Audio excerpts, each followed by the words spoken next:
सभी भक्तजनों को मेरा निवन प्रणाम। राम राम, जय श्री कृष्णा। पूनम सिहाग की दुनिया में आप सभी का बहुत बहुत स्वागत है। श्रीमद् भागवत महापुराण द्वादश स्कंद पहला अध्याय। कलयुग के राजवंशों का वर्णन। राजा परीक्षित ने पूछा, भगवान, यदुवंश शिरोमणि भगवान श्री कृष्ण जब अपने परम धाम पधार गए तब पृथ्वी पर किस वंश का राज्य हुआ तथा अब किसका राज्य होगा? आप कृपा करके मुझे यह बतलाइए।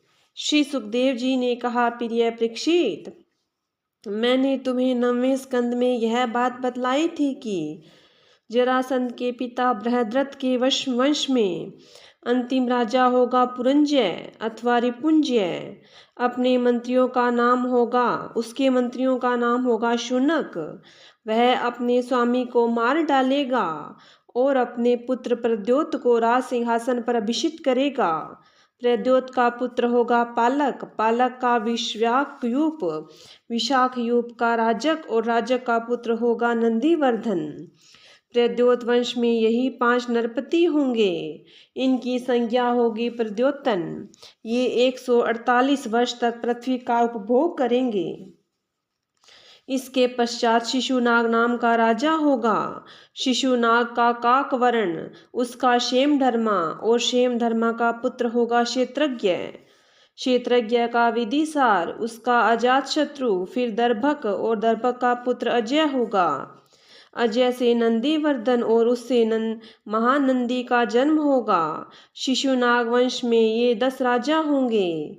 ये सब मिलकर कलयुग में 360 वर्ष तक पृथ्वी का राज्य करेंगे।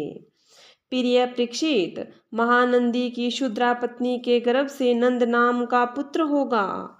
वह बड़ा बलवान होगा। महानंदी महापद्म नामक निधि का अधिपति होगा, इसलिए लोग उसे महापद्म भी कहेंगे।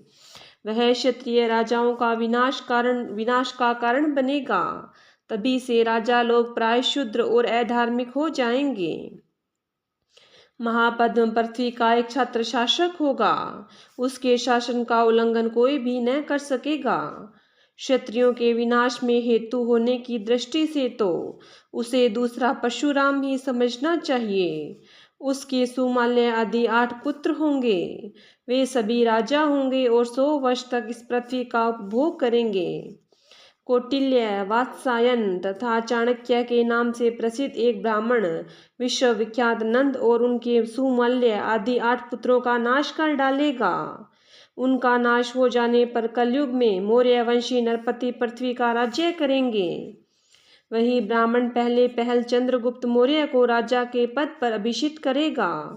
चंद्रगुप्त का पुत्र होगा वारिसार और वारिसार का अशोकवर्धन। अशोकवर्धन का पुत्र होगा सुयश, सुयश का संगत, संगत का शालीशुक और शालीशुक का सोमवर्मा। सोमवर्मा का सतधनवा और सतधनवा का पुत्र बृहद्रथ होगा। कुरुवंश विभूषण परीक्षित, मौर्य वंश के ये 10 नरपति कलयुग में 137 वर्ष तक पृथ्वी का उपभोग करेंगे। बृहदत्र का सेनापति होगा पुष्यमित्र शुंग। वह अपने स्वामी को मारकर स्वयं राजा बन बैठेगा। पुष्यमित्र का अग्निमित्र और अग्निमित्र का सुज्येष्ठ होगा। सुज्येष्ठ का वसुमित्र, वसुमित्र का भद्रक और भद्रक का पुलिंद, पुलिंद का घोष और घोष का पुत्र होगा वज्रमित्र।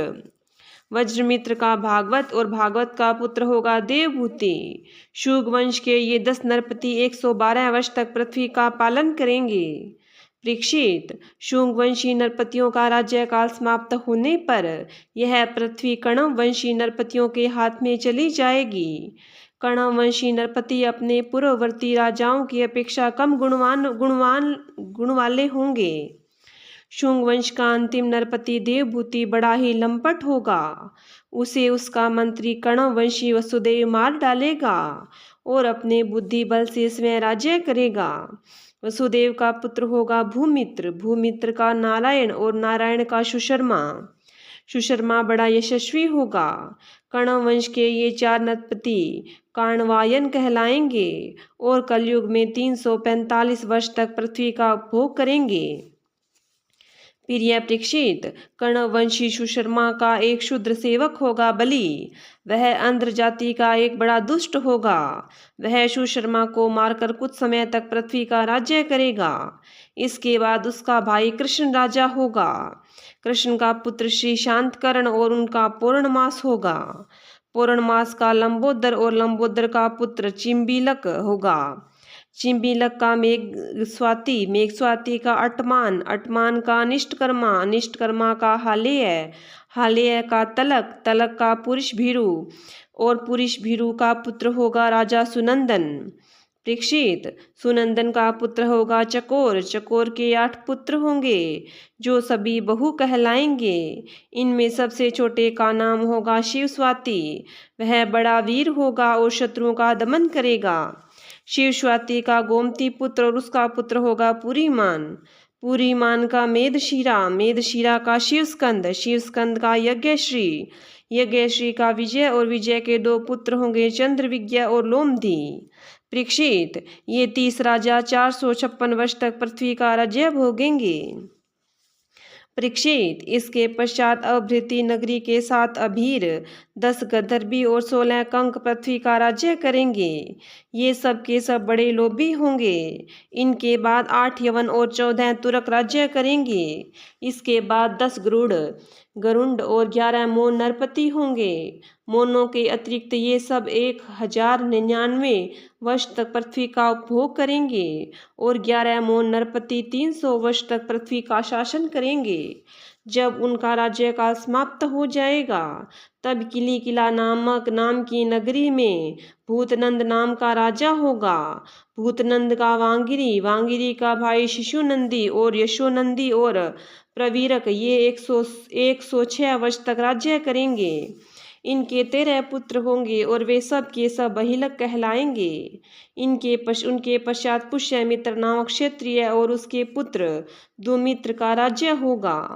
परीक्षित, बहिकवंशी नरपति एक साथ 2 विभिन्न प्रदेशों का राज्य करेंगे। उनमें 7 आंध्र देश के तथा 7 ही कौशल देश के अधिपति होंगे। कुछ विदुर भूमि के शासक और कुछ निषेध देश के स्वामी होंगे। इनके बाद मगध देश का राजा होगा विश्वस्फूर्जी। वह पूर्वोक्त पुरंजय के अतिरिक्त द्वितीय पुरंजय कहलाएगा। वह ब्राह्मण आदि उच्च वर्णों को पुलिंद, यदु और मद्र आदि मलेच्छ प्राय जातियों के रूप में परिणित कर देगा। उसकी बुद्धि इतनी दुष्ट होगी कि यह ब्राह्मण, क्षत्रिय और वैश्यों का नाश करके शूद्र प्राय जनता की रक्षा करेगा। यह अपने बलवीर्य से क्षत्रियों को उजाड़ देगा और पद्मावतीपुरी को राजधानी बनाकर हरिद्वार से लेकर प्रयाग पर्यंत सुरक्षित पृथ्वी का राज्य करेगा। परीक्षित, जो जो घोर कलयुग आता जाएगा त्यों तो सौराष्ट्र, अवंती, आभीर, शूर, अर्बुद और मालव देश के ब्राह्मण गण संस्कार शून्य हो जाएंगे तथा राजा लोग भी शूद्र तुल्य हो जाएंगे। सिंधु तट, चंद्रभागा के तटवर्ती प्रदेश, कौंतीपुरी और कश्मीर मंडल पर प्राय शूद्रों का संस्कार और ब्रह्म तेज से हीन नाम मात्र के द्विजों का और मलेच्छों का राज्य होगा। परीक्षित, ये सब के सब राजा आचार विचार में मलेच्छ प्राय होंगे। ये सब एक ही समय भिन्न भिन्न प्रांतों में राज्य करेंगे। ये सब के सब परले सिर के झूठे, अधार्मिक और सलप दान करने वाले होंगे। छोटी छोटी बातों को लेकर ही ये क्रोध के मारे आग बबूला हो जाया करेंगे। ये दुष्ट लोग स्त्री, बच्चों, गऊओं, ब्राह्मणों को मारने में भी नहीं हिचकेंगे। दूसरे की स्त्री और धन हथियार लेने के लिए ये सर्वदा उत्सुक रहेंगे। न तो इन्हें बढ़ते देर लगेगी और न तो घटते। क्षण में रुष्ट और क्षण में तुष्ट। इनकी शक्ति और आयु थोड़ी होगी। इनमें परंपरागत संस्कार नहीं होंगे। ये अपने कर्तव्य धर्म का पालन नहीं करेंगे। रजोगुण और तमोगुण से अंधे बने रहेंगे। राजा के वेश में वे मलेच्छ ही होंगे। वे लूट खसोट कर अपनी प्रजा का खून चूसेंगे। जब ऐसे लोगों का शासन होगा तो देश की प्रजा में वैसे ही स्वभाव, आचरण और भाषण की वृद्धि हो जाएगी। राजा लोग तो उनका शोषण करेंगे ही, वे आपस में भी एक दूसरे को उत्पीड़ित करेंगे और अंततः सब के सब नष्ट हो जाएंगे। दूसरा अध्याय कलयुग के धर्म। श्री सुखदेव जी कहते हैं, परीक्षित, समय बड़ा बलवान है। ज्यों ज्यों घोर कलयुग आता जाएगा, त्यों त्यों उत्तरोत्तर धर्म, सत्य, पवित्रता, क्षमा, दया, आयु, बल और स्मरण शक्ति का लोप होता जाएगा। कलयुग में जिसके पास धन होगा, उसी को लोग कुलीन, सदाचारी और सद्गुणी मानेंगे। जिसके हाथ में शक्ति होगी, वही धर्म और न्याय की व्यवस्था अपने अनुकूल करा सकेगा। विवाह संबंध के लिए कुलशील, योग्यता आदि की परख निरख नहीं होगी। युवक युवती की पारस्परिक रुचि से ही संबंध हो जाएगा। व्यवहार की निपुणता सच्चाई और ईमानदारी में नहीं रहेगी। जो जितना छल कपट कर सकेगा, वह उतना ही व्यवहार कुशल माना जाएगा। स्त्री और पुरुष की श्रेष्ठता का आधार उनका शील संयम न होकर केवल रति कौशल ही रहेगा। ब्राह्मण की पहचान उसके गुण स्वभाव से नहीं, यज्ञोपवीत से हुआ करेगी। वस्त्र, दंड, कमंडलू आदि से ही ब्रह्मचारी, सन्यासी आदि आश्रमियों की पहचान होगी। और एक दूसरे का चिन्ह स्वीकार कर लेना ही एक से दूसरे आश्रम में प्रवेश का स्वरूप होगा। जो घूस देने या धन खर्च करने में असमर्थ होगा, उसे अदालतों से ठीक ठीक न्याय न मिल सकेगा। जो बोलचाल में जितना चालाक होगा, उसे उतना ही बड़ा पंडित माना जाएगा। असाधुता की दोषी होने की एक ही पहचान रहेगी, गरीब होना। जो जितना अधिक दम पाखंड कर सकेगा, उसे उतना ही बड़ा साधु समझा जाएगा। विवाह के लिए एक दूसरे की स्वीकृति ही पर्याप्त होगी। शास्त्रीय विधि विधान के संस्कार आदि की कोई आवश्यकता न समझी जाएगी। बाल आदि संवार कर कपड़े लत्ते से लेश हो जाना ही स्नान समझा जाएगा। लोग दूर के तालाबों को तीर्थ मानेंगे और निकट के तीर्थ गंगा, गोमती, माता पिता आदि की उपेक्षा करेंगे।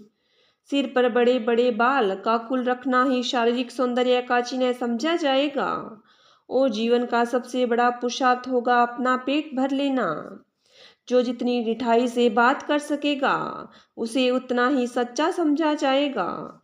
योग्यता चतुराई का सबसे बड़ा लक्षण यह होगा कि मनुष्य अपने कुटुंब का पालन कर ले। धर्म का सेवन यश के लिए ही किया जाएगा। इस प्रकार जब सारी पृथ्वी पर दुष्टों का बोलबाला हो जाएगा, तब राजा होने का कोई नियम न रहेगा। ब्राह्मण, क्षत्रिय, वैश्य अथवा शूद्रों में जो बली होगा, वही राजा बन बैठेगा।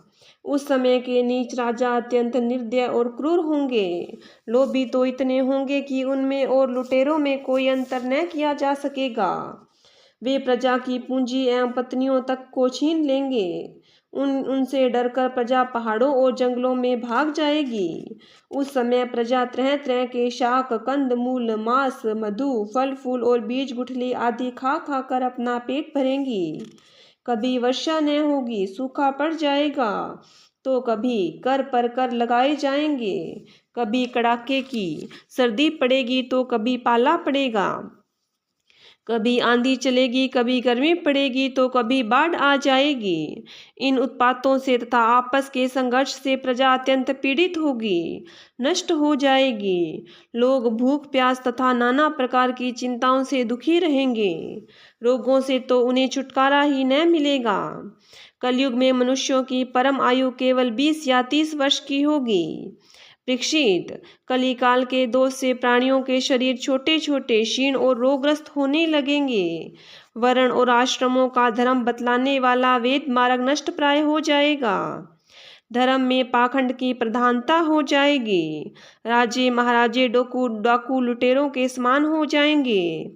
मनुष्य चोरी, झूठ तथा निरपराध हिंसा आदि नाना प्रकार के कुकर्मों से जीविका चलाने लगेंगे। चारों वर्णों के लोग शूद्रों के समान हो जाएंगे। गौएं बकरियों की तरह छोटी छोटी और कम दूध देने वाली हो जाएंगी। वानप्रस्थी और सन्यासी आदि विरक्त आश्रम वाले भी घर गृहस्थी जुटाकर गृहस्थों का सा व्यापार करने लगेंगे। जिनसे वैवाहिक संबंध है, उन्हीं को अपना संबंधी माना जाएगा। धान, जौ, गेहूं आदि धान्यों के पौधे छोटे छोटे होने लगेंगे। वृक्षों में अधिकांश शमी के समान छोटे और कंटीले वृक्ष ही रह जाएंगे।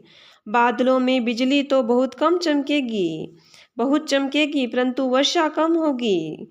गृहस्थों के घर अतिथि सत्कार अथवा वेद ध्वनि से रहित होने के कारण अथवा जनसंख्या घट जाने के कारण सुने सुने हो जाएंगे। परीक्षित, अधिक क्या कहें, कलयुग का अंत होते होते मनुष्य का स्वभाव गधों जैसा दुस्सह बन जाएगा। लोग प्राय गृहस्थी का भार ढोने वाले और विषयी हो जाएंगे। ऐसी स्थिति में धर्म की रक्षा करने के लिए सत्व गुण स्वीकार करके स्वयं भगवान अवतार ग्रहण करेंगे। प्रिय परीक्षित, सर्वव्यापक भगवान विष्णु सर्वशक्तिमान हैं। वे सर्वस्व रूप होने पर भी चराचर जगत के सच्चे शिक्षक सद्गुरु हैं। वे साधु सज्जन पुरुषों के धर्म की रक्षा के लिए उनके कर्म का बंधन काटकर उन्हें जन्म मृत्यु के चक्र से छुड़ाने के लिए अवतार ग्रहण करते हैं। उन दिनों शंबल ग्राम में विष्णु यश नाम के एक श्रेष्ठ ब्राह्मण होंगे। उनका हृदय बड़ा उदार और भगवत भक्ति से पूर्ण होगा। उन्हीं के घर कल्कि भगवान अवतार ग्रहण करेंगे। श्री भगवान ही अष्ट सिद्धियों के और समस्त सद्गुणों के एकमात्र आश्रय हैं। समस्त चराचर जगत के वे ही रक्षक और स्वामी हैं। वे देवदत्त नाम शीघ्रगामी घोड़े पर सवार होकर दुष्टों को तलवार के घाट उतार कर ठीक करेंगे। उनके रोम रोम में अतुलनीय तेज की किरणें छिटकती होंगी।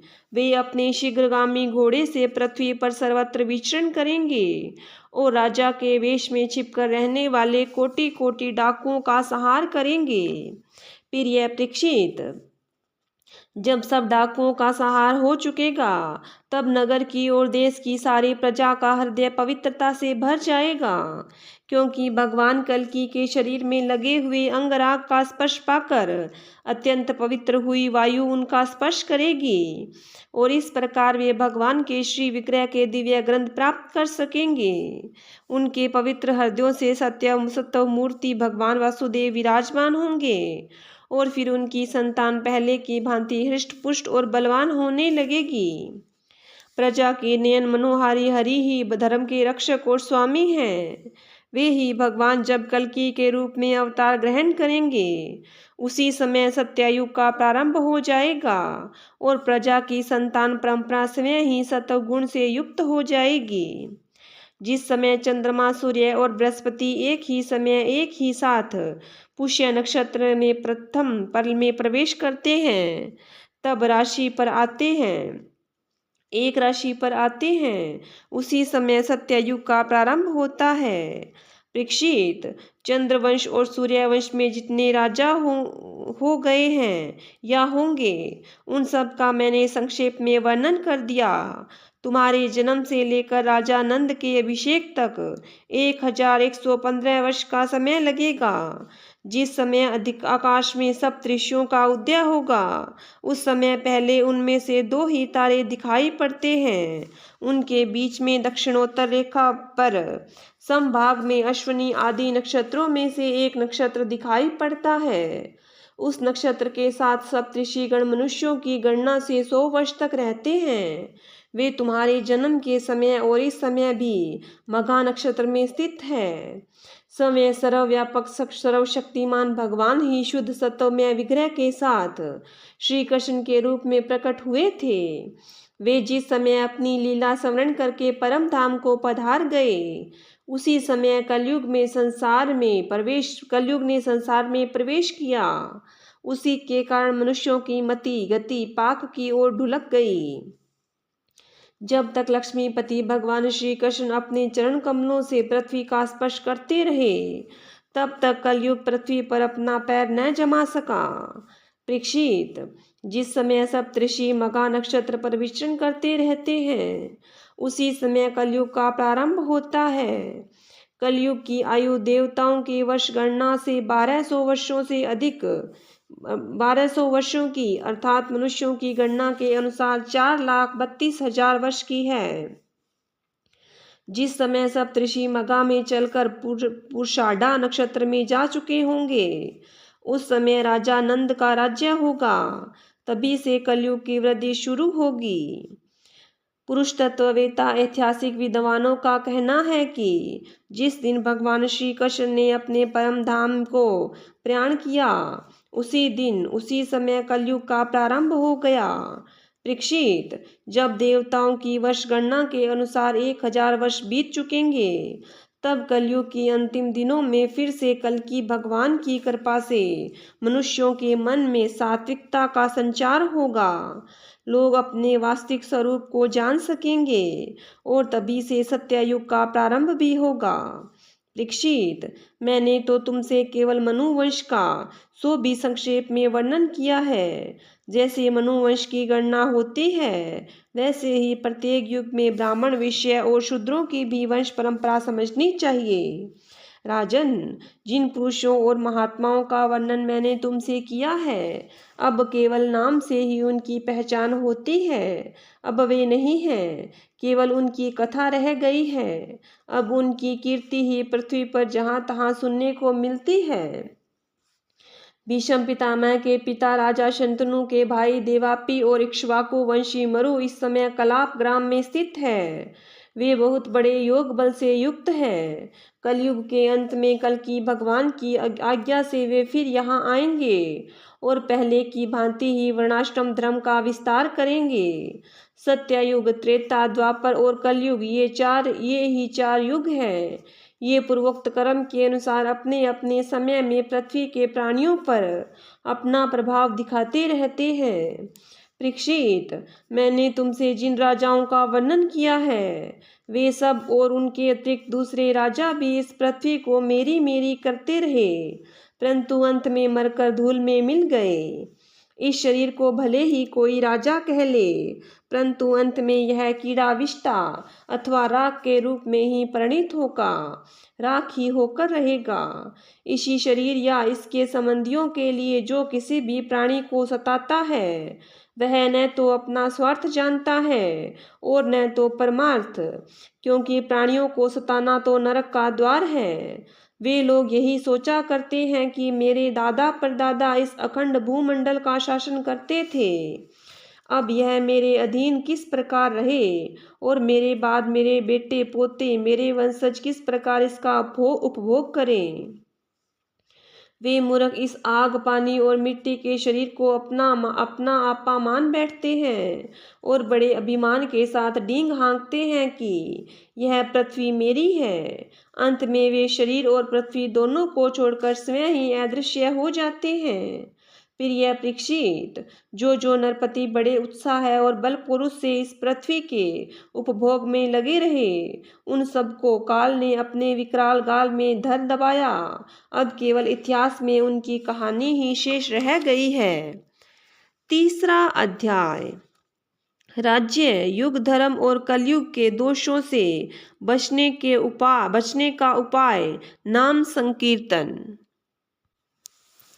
श्री सुखदेव जी कहते हैं, परीक्षित, जब पृथ्वी देखती है कि राजा लोग मुझ पर विजय प्राप्त करने के लिए उतावले हो रहे हैं, तब वह हंसने लगती है और कहती है, कितने आश्चर्य की बात है कि ये राजा लोग, जो स्वयं मौत के खिलौने हैं, मुझे जीतना चाहते हैं। राजाओं से यह बात छिपी नहीं है कि एक न एक दिन मर जाएंगे, फिर भी वे व्यर्थ में ही मुझे जीतने की कामना करते हैं। सचमुच इस कामना से अंधे होने के कारण ही वे पानी के बुलबुले के समान क्षणभंगुर शरीर पर विश्वास कर बैठते हैं और धोखा खाते हैं। वे सोचते हैं कि हम पहले मन के सहित अपनी पांचों इंद्रियों पर विजय प्राप्त करेंगे, अपने भीतरी शत्रुओं को वश में करेंगे, क्योंकि उनको जीते बिना बाहरी शत्रुओं को जीतना कठिन है। उसके बाद अपने शत्रु मंत्री, आमत्यों, नागरिकों, नेताओं और समस्त सेना को भी वश में कर लेंगे। जो भी हमारे विजय मार्ग में कांटे बोएगा, उसे हम अवश्य जीत लेंगे। इस प्रकार धीरे धीरे क्रम से सारी पृथ्वी हमारे अधीन हो जाएगी और फिर तो समुद्र ही हमारे राज्य की खाई का काम करेगा। इस प्रकार वे अपने मन में अनेकों आशाएं बांध लेते हैं और उन्हें यह बात बिल्कुल नहीं सूझती कि उनके सिर पर काल सवार है। यही तक नहीं, जब एक द्वीप उनके वश में हो जाता है तब वे दूसरे द्वीप पर विजय प्राप्त करने के लिए बड़ी शक्ति और उत्साह के साथ समुद्र यात्रा करते हैं। अपने मन को इंद्रियों को वश में करके लोग मुक्ति प्राप्त करते हैं, परंतु ये लोग उनको वश में करके भी थोड़ा सा भूभाग ही प्राप्त करते हैं। इतने परिश्रम और आत्म संयम का यह कितना तुच्छ फल है। परीक्षित, पृथ्वी कहती है कि बड़े बड़े मनु और उनके वीर पुत्र मुझे ज्यों की त्यों छोड़कर जहाँ से आए थे वहीं खाली हाथ लौट गए, मुझे अपने साथ न ले जा सके। अब ये मूर्ख राजा मुझे युद्ध में जीत कर वश में करना चाहते हैं, जिनके चित्त में यह बात दृढ़मूल हो गई है कि यह पृथ्वी मेरी है। उन दुष्टों के राज्य में मेरे लिए माता पुत्र और भाई भाई किसी आपस में लड़ बैठते हैं। वे परस्पर इस प्रकार कहते हैं कि ओ मूढ़, यह सारी पृथ्वी मेरी है, तेरी नहीं।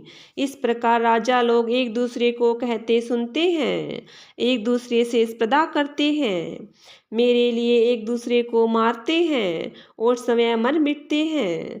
पृथु, पुरुरवा, गादी, नहुष, भरत, सहस्त्रबाहु, अर्जुन, मानदाता, सगर, राम, खड़वांग, धुंधुमार, रघु, तृणबिंदु, ययाति, श्रयाति, शंतनु, गय, भागीरथ, कुवल्याश्व, कुकुस्थ, नल, नृग, हिरण्यकश्यपु, वृत्रासुर, लोकद्रोही रावण, नमुची, शंबर, भौमासुर, हिरण्याक्ष और तारकासुर तथा बहुत से दैत्य एवं शक्तिशाली नरपति हो गए।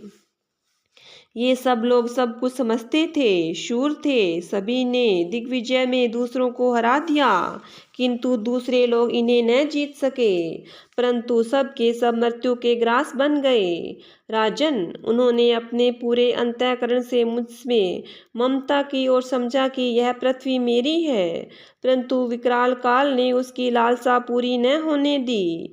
अब उनके बल, पुरुष और शरीर आदि का कुछ पता ही नहीं है, केवल उनकी कहानी मात्र शेष रह गई है। परीक्षित, संसार में बड़े बड़े प्रतापी और महान पुरुष हैं, वे लोकों में अपने यश का विस्तार करके यहाँ से चल बसे। मैंने तुम्हें ज्ञान और वैराग्य का उपदेश करने के लिए ही उनकी कथा सुनाई है। यह सब वाणी का विलास मात्र है, इसमें परमार्थिक सत्य कुछ भी नहीं है। भगवान श्री कृष्ण का गुणानुवाद समस्त अमंगलों का नाश करने वाला है। बड़े बड़े महात्मा उसी का गान करते रहते हैं। जो भगवान श्री कृष्ण के चरणों में अनन्य प्रेममयी भक्ति की लालसा रखता हो, उसे नित्य निरंतर भगवान के दिव्य गुणानुवाद का ही श्रवण करते रहना चाहिए। राजा परीक्षित ने पूछा, भगवन, मुझे तो कलयुग में राशि राशि दोष ही दिखाई दे रहे हैं। उस समय लोग किस उपाय से उन दोषों का नाश करेंगे? इसके अतिरिक्त युगों का स्वरूप, उनके धर्म कल्प की स्थिति और प्रलय काल के मान और सर्वव्यापक सर्वशक्तिमान भगवान के काल रूप का भी यथावत वर्णन कीजिए। श्री सुखदेव जी कहते हैं, परीक्षित, सत्य युग में धर्म के 4 चरण होते थे। वे चरण हैं सत्य, दया, तप और दान। उस समय के लोग पूरी निष्ठा के साथ अपने अपने धर्म का पालन करते हैं। धर्म समय भगवान का स्वरूप है। सत्ययुग के लोग बड़े संतोषी और दयालु होते हैं। वे सबसे मित्रता का व्यवहार करते हैं और शांत रहते हैं। इंद्रियां और मन उनके वश में रहते हैं और सुख दुख आदि द्वंद्वों को वे समान भाव से सहन करते हैं। अधिकांश लोग तो समदर्शी और आत्माराम होते हैं और बाकी लोग स्वरूप स्थिति के लिए अभ्यास में तत्पर रहते हैं। परीक्षित, धर्म के समान अधर्म के भी 4 चरण हैं, असत्य, हिंसा, असंतोष और कलह। त्रेता युग में इनके प्रभाव से धीरे धीरे कर्म के सत्य आदि चरणों का चतुर्थांश क्षीण हो जाता है। राजन, उस समय वर्णों में ब्राह्मणों की प्रधानता क्षुण्ण रहती है। लोगों में अत्यंत हिंसा और लंपटता का अभाव रहता है। सभी लोग कर्म कांड और तपस्या में निष्ठा रखते हैं और अर्थ, धर्म और काम रूप त्रिवर्ग का सेवन करते हैं। अधिकांश लोग कर्म प्रतिपादक वेदों के पारदर्शी विद्वान होते हैं। द्वापर युग में हिंसा, असंतोष, झूठ और द्वेष धर्म के इन चरणों में वृद्धि हो जाती है एवं इनके कारण धर्म के चारों चरण तपस्या, सत्य, दया और ध्यान आदि आदि क्षीण हो जाते हैं। उस समय के लोग बड़े यशस्वी, कर्मकांडी और वेदों के अध्ययन अध्यापन में बड़े तत्पर होते हैं। लोगों के कुटुंब बड़े बड़े होते हैं। प्राय लोग धनाढ्य एवं सुखी होते हैं। उस समय वर्णों में क्षत्रिय और ब्राह्मण दो वर्णों की प्रधानता रहती है। कलयुग में तो अधर्म के चारों चरण अत्यंत बढ़ जाते हैं। उनके कारण धर्म के चारों चरण क्षीण होने लगते हैं और उनका चतुर्थांश ही बच जाता है। अंत में तो उस चतुर्थांश का भी लोप हो जाता है। कलयुग में लोग लोभी, दुराचारी और कठोर हृदय होते हैं। वे झूठ मूठ एक दूसरे से वैर मोल ले लेते हैं एवं लालसा तृष्णा की तरंगों में बहते रहते हैं। उस समय के अभागे लोगों में शूद्र, केवट आदि की ही प्रधानता रहती है। सभी प्राणियों में 3 गुण होते हैं, सत्व, रज और तम।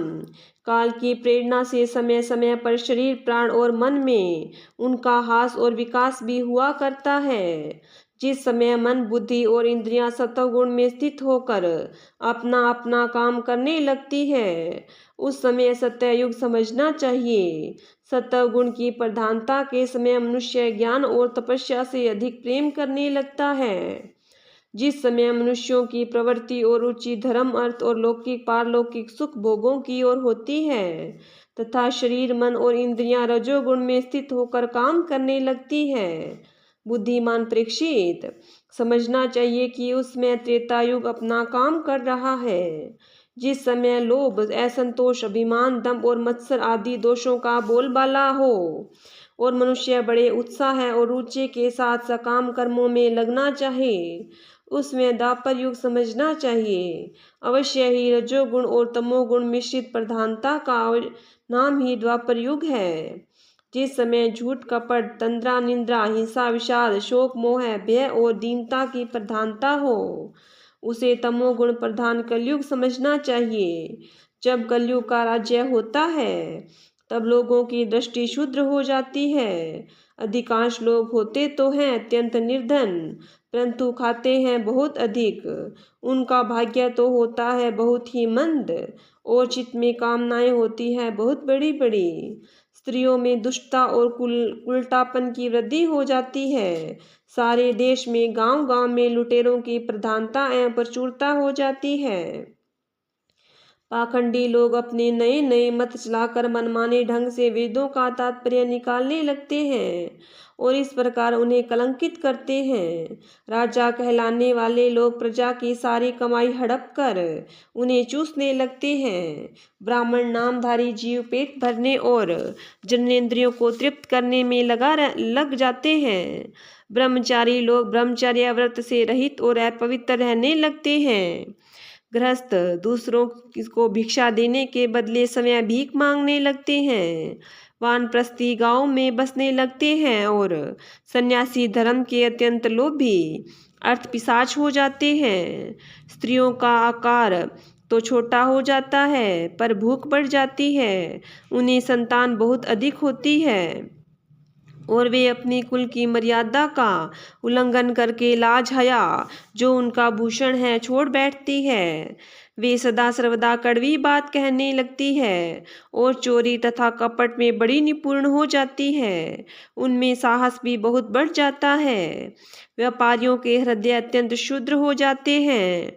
वे कोड़ी कोड़ी से लिपटे रहते और छदाम छदाम के लिए धोखाधड़ी करने लगते हैं। और तो क्या, आपत्ति काल न होने पर तथा धनी होने पर भी वे निम्न श्रेणी के व्यापारों को, जिनकी सत्पुरुष निंदा करते हैं, ठीक समझने और अपनाने लगते हैं। स्वामी चाहे सर्वश्रेष्ठ ही क्यों न हो, जब सेवक लोग देखते हैं कि इसके पास धन दौलत नहीं रही, तब उसे छोड़कर भाग जाते हैं। सेवक चाहे कितना भी पुराना क्यों न हो, परंतु जब वह किसी विपत्ति में पड़ जाता है, तब स्वामी उसे छोड़ देते हैं। और तो क्या, जब गौएं बकेन हो जाती है, दूध देना बंद कर देती है, तब लोग उनका भी परित्याग कर देते हैं। प्रिय परीक्षित, कलयुग के मनुष्य बड़े लंपट हो जाते हैं। वे अपनी काम वासना को तृप्त करने के लिए ही किसी से प्रेम करते हैं। वे विषय वासना के वशीभूत होकर इतने दीन हो जाते हैं कि माता पिता भाई बंधु और मित्रों को भी छोड़कर केवल अपनी साली और सालों से ही सलाह लेने लगते हैं। शूद्र तपस्वियों का वेश बनाकर अपना पेट भरते हैं और दान लेने लगते हैं।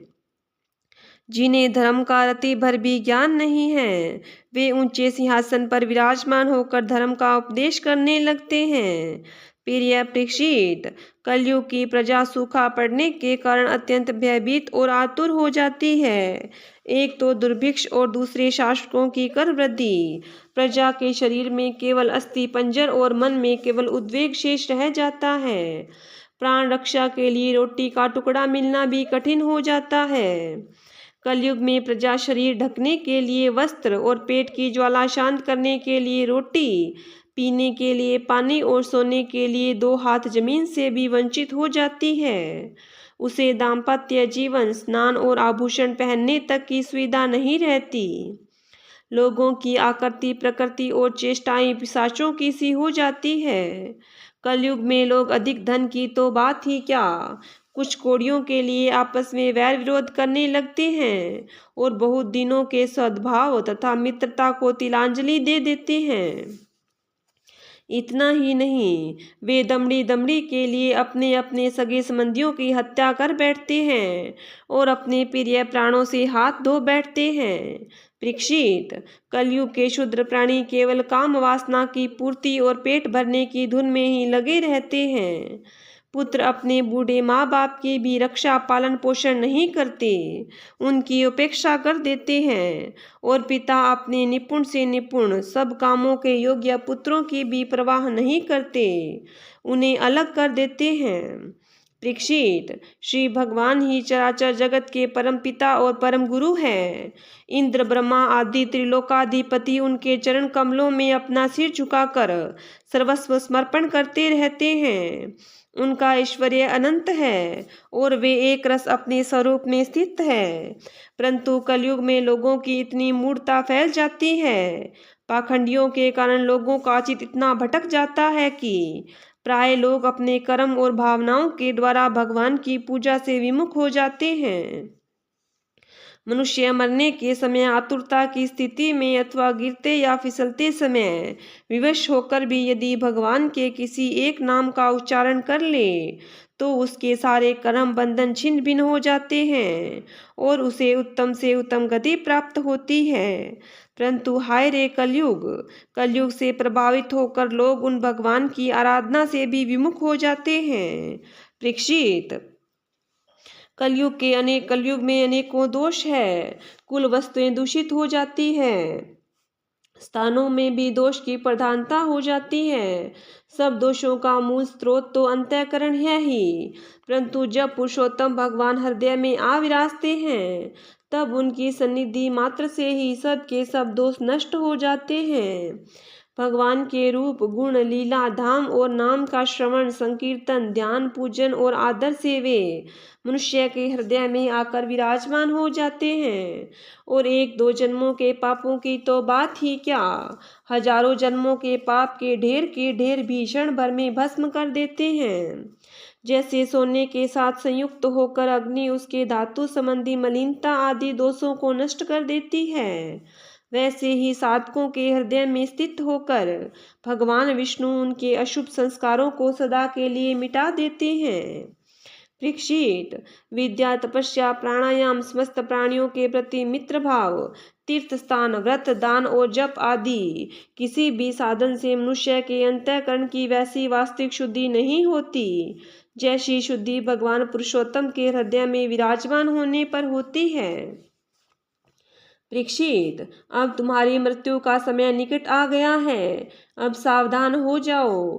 पूरी शक्ति से और अंतःकरण की सारी वृत्तियों से भगवान श्री कृष्ण को अपने हृदय सिंहासन पर बैठा लो। ऐसा करने से अवश्य ही तुम्हें परम गति प्राप्त होगी। जो लोग मृत्यु के निकट पहुंच रहे हैं उन्हें सब प्रकार से परम ऐश्वर्यशाली भगवान का ही ध्यान करना चाहिए। प्यारे परीक्षित, सबके परम आश्रय और सर्वात्मा भगवान अपना ध्यान करने वालों को अपने स्वरूप में लीन कर लेते हैं, उसे अपना स्वरूप बना लेते हैं। परीक्षित, यूं तो कलयुग दोषों का खजाना है, परंतु इसमें एक बहुत बड़ा गुण है। वह गुण यही है कि कलयुग में केवल भगवान श्री कृष्ण का संकीर्तन करने मात्र से ही सारी आसक्तियां छूट जाती हैं और परमात्मा की प्राप्ति हो जाती है।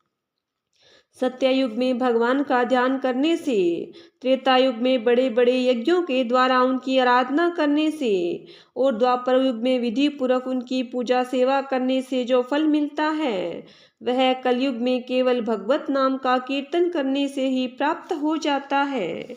श्रीमद् भागवत महापुराण द्वादश स्कंद तीसरा अध्याय समाप्त। बोलिए विष्णु भगवान की जय हो। बोलिए कृष्ण भगवान की जय हो।